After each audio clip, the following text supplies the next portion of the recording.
Stop it. Stop it. Welcome to the Mystery Hour. You may be watching at home and you just have the normal number of people in your living room. We have the biggest crowd we've ever had here. They're there, they're there, they're there, they're up there.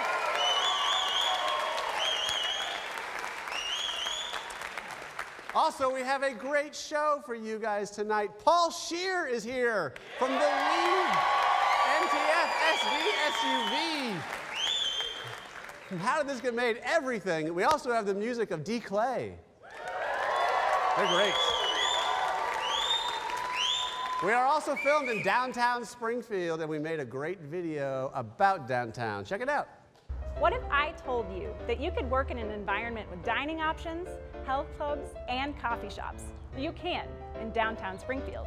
Hi, I'm Sarah Jenkins. And I'm the ghost of Wild Bill Hickok. What did I do for work?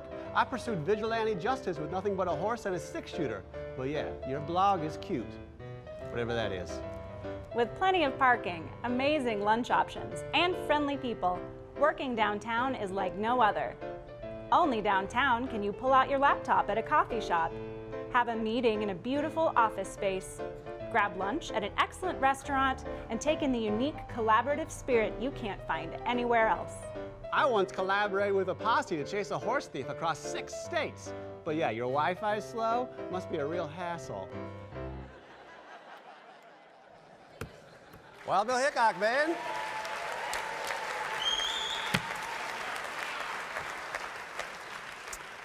I feel like the ghost of Wild Bill Hickok should have his own vlog. Gosh, you guys, let's just do it. Things I've noticed. These things I've noticed. These things I've noticed, yeah. Yeah. These things I've noticed. These things I've noticed, yeah. Yeah! You gotta wait for the last yeah. All right, things I've noticed. I've noticed that you never really get formally introduced to your parents.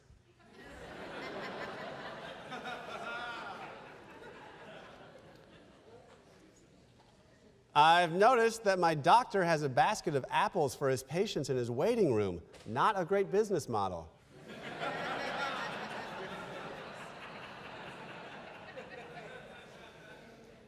I've noticed that the Kmart in town is closing, and I'm kind of sad that I'll have to find another place to not shop at. That was the problem. I've noticed that the early bird gets the worm, but the other bird gets to rob the early bird's nest. I've noticed that couch surfing on friends' air mattresses should be called rafting.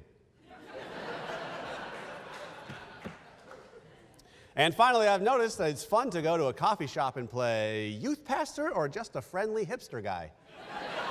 That's things I've noticed. Things I've noticed. These things I've noticed, yeah.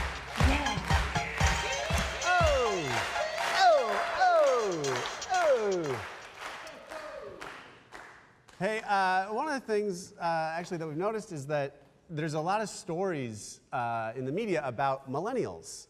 Just what are the millennials watching? What are they doing? What are their buying habits? Everyone's obsessed with the millennials. And so we're fortunate enough to have a writer for the show that's an actual millennial.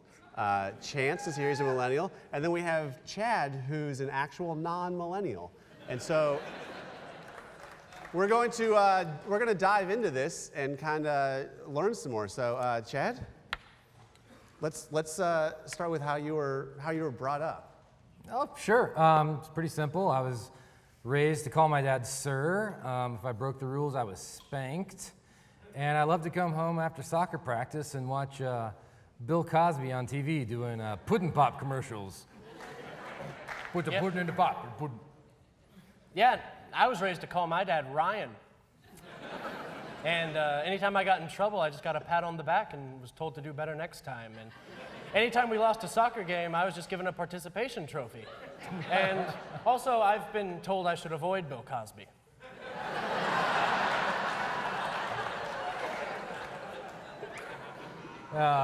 Participation trophies, how cute. Yeah. Here, Chad, buddy, answer me this. Who was it that gave us kids' participation trophies? Oh, right, our parents. Listen, I'm tired of you guys blaming our lack of focus on participation trophies. None of us cared about getting these stupid little plastic statues, okay? And I'm sorry that we all can't be martyrs like your generation who got a shot of bourbon and a cigarette after a Little League game.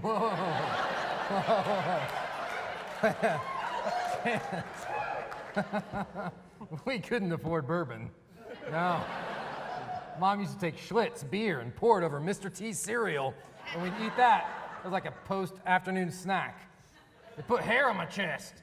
Gross. All right, great. Okay, so let's move on then to technology. Technology is a thing that millennials grew up with more and use differently than maybe other generations. I'm so glad you brought this up, Jeff, because these millennials today, they can't do anything without their smartwatches, smartphones, or smart TVs. The only flat screen we had when I was growing up was on a door, and we used it in the summertime to keep the flies out. Back in my day, we used to all gather around the 90-pound analog television, and we would watch one episode of one show on one screen all together. It really was must-see TV because it was never on again. Ever. I'm sorry, what is so wrong with being able to watch 24 consecutive hours of the show 24? Like, to me, it's a huge advantage. Not to mention, I could be live tweeting the entire time so that all my dozens of Twitter followers are able to see exactly how I feel about the show. Not to mention, with modern technology, I can FaceTime a friend halfway across the world, thus completely ignoring my friend watching the show with me halfway across the couch. It's a beautiful thing, Chad. And look, I'm sorry we all can't be like you and grew up pushing a rock with a stick through the mud, or whatever old people used to do.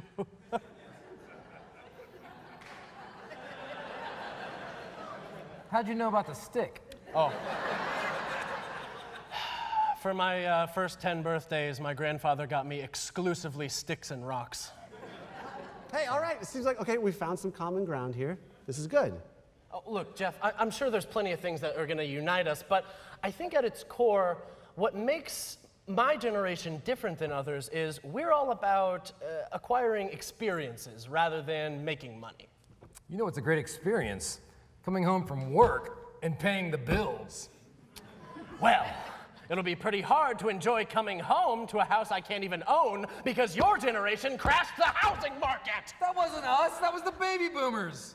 Millennials are entitled, Gen X are lazy, and baby boomers blow things up. All right, hey, you're bringing other generations into this. You don't need to critique other generations here. Oh, shut up, Jeff. No one can even tell if you're 28 or 42. Thank you. That was good. Listen, Chad, buddy. Everybody blows everything up sometimes.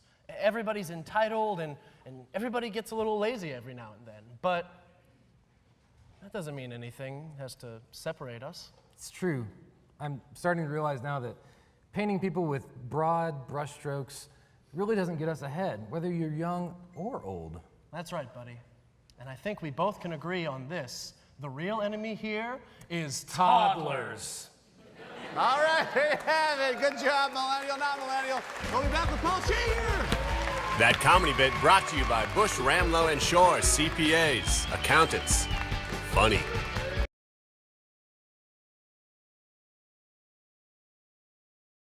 Guest booking provided by Big Salad. Okay. Welcome back, everybody. Hey, we have a great guest tonight. We also have a great guest sponsor. MissouriTrafficTickets.com. If you get a ticket, just click it. Our guest tonight, you've seen him on The League. You've seen him on NTSF, SD, SUV. You've seen him on a million different things. Please put your hands together for Mr. Paul Scheer.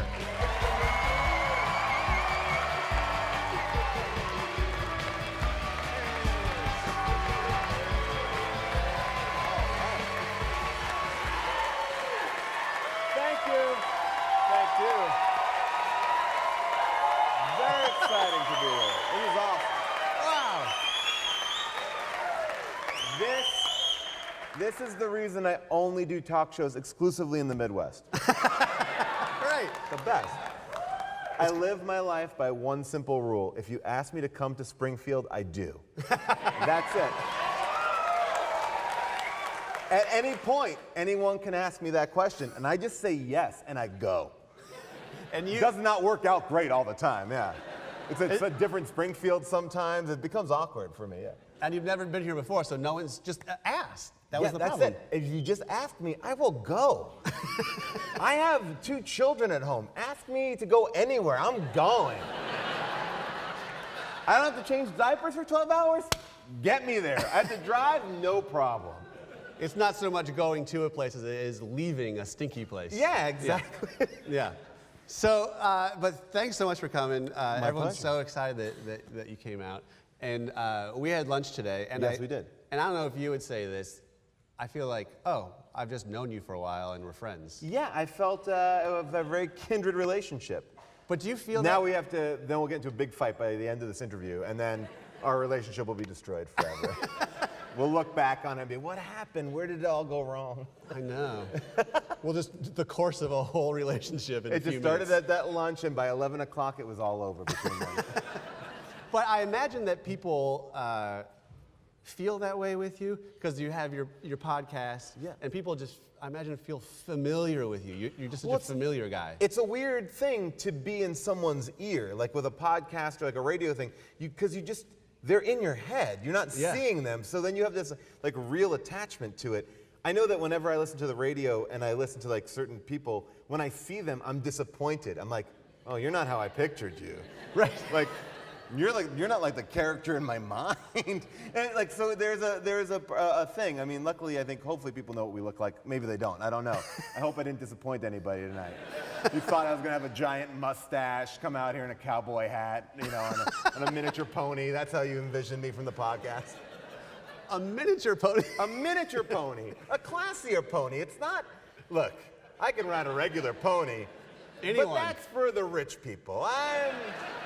I'm more of the miniature pony guy, the relatable guy. I have the miniature pony. You're a man of the people. You have a miniature pony.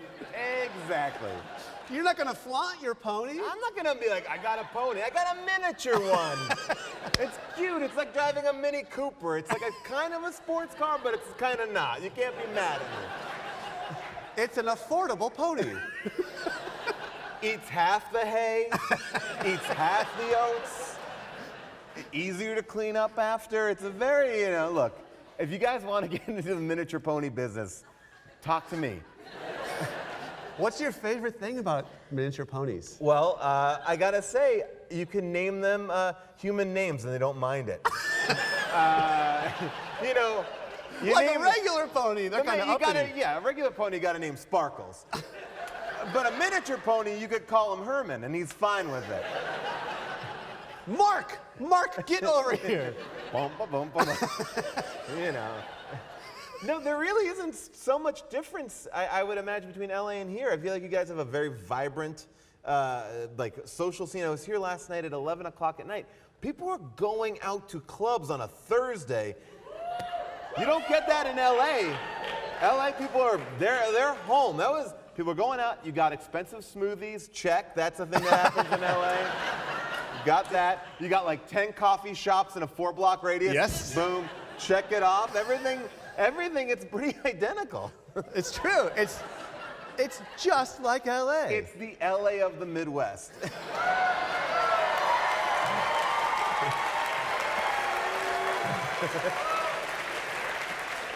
I want to turn most of the quotes you said like into T-shirts or buttons or.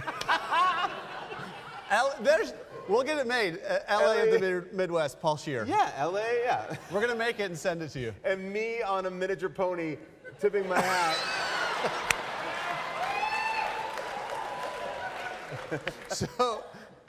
So what do you find though outside of your collection of small domesticated Yeah, animals? sure. What do people, is there something people know you for most? Because I feel like I know you from lots of things. Yeah, Andre From the league. Andre from the league is, he asked me, not you. Well, it's like Price is Right in here all of a sudden. Andre. Lower! No, Andre is definitely, it depends on the type of person. That will, but Andre is a big one. Yeah. And the league was on 7 years? 7 years of making fantasy football jokes. Amazing. The crazy thing about the show, though, is we had these football players on our show, and you would meet them, and first of all, they were all like way younger than all of us. Right. But they also were giant. It was like, like when you're writing a Microsoft document or whatever, you can make the size like big. Yeah. We're all at like 100%. That's our normal font size. But every Right. football player is like 125%. Everything is just normal bigger. human. They tower over you. I'm like, hi, older person. And they're like, I'm 18. I'm like, whoa, geez.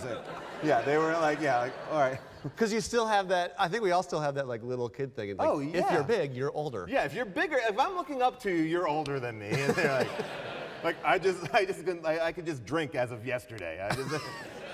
No, but they were great. That was a super fun thing to do. Yeah. And I do some emceeing with the Springfield Cardinals, AA affiliate here. Yeah. And I'm by baseball players, and I've always thought that when I watch TV, I'm like, oh, the smaller baseball players, I'm probably the same size as them. No. They're so big and broad when you see people up close like that. Yeah, they're frightened. Like I said, they've gone through this machine that's just made them 125%. It's just like everything is bigger. It's there's it's not frightening. It's just intimidating. You feel inadequate. Yeah, it feels like that scene in the King Kong movie where King Kong is holding Brie Larson in his hand. It's like, you can do that to me. I think you can. Most NFL players will hold me in their hand. And I'll be like this, hi.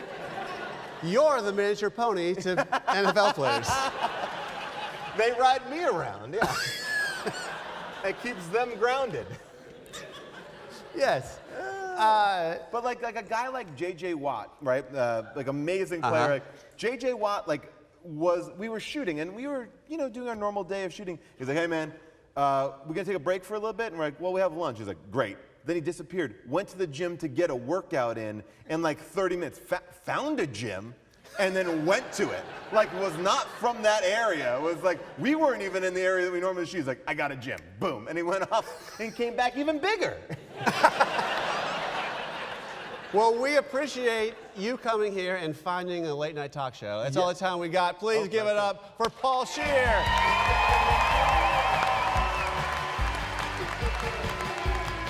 Guest travel and accommodations provided by Hotel Vandervoort.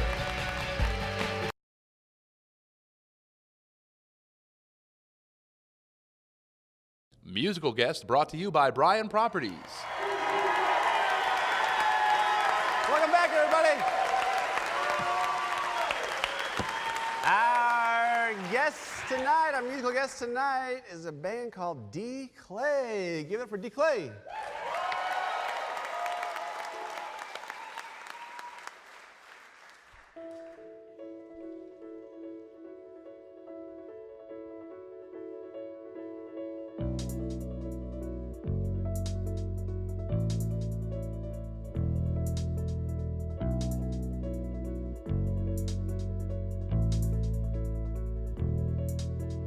There's a cycle to grieving. There is a will that we spend, finding the numbness to function till it turns again. Unsure of how to be human, if I can meet the demand, going up with no direction. I don't understand.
Good job. That was wonderful. Hug. We'll hug.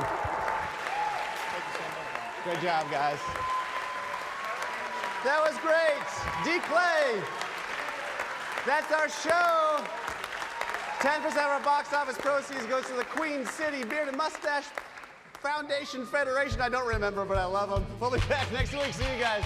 Catering provided for the Mystery Hour by Big Whiskies.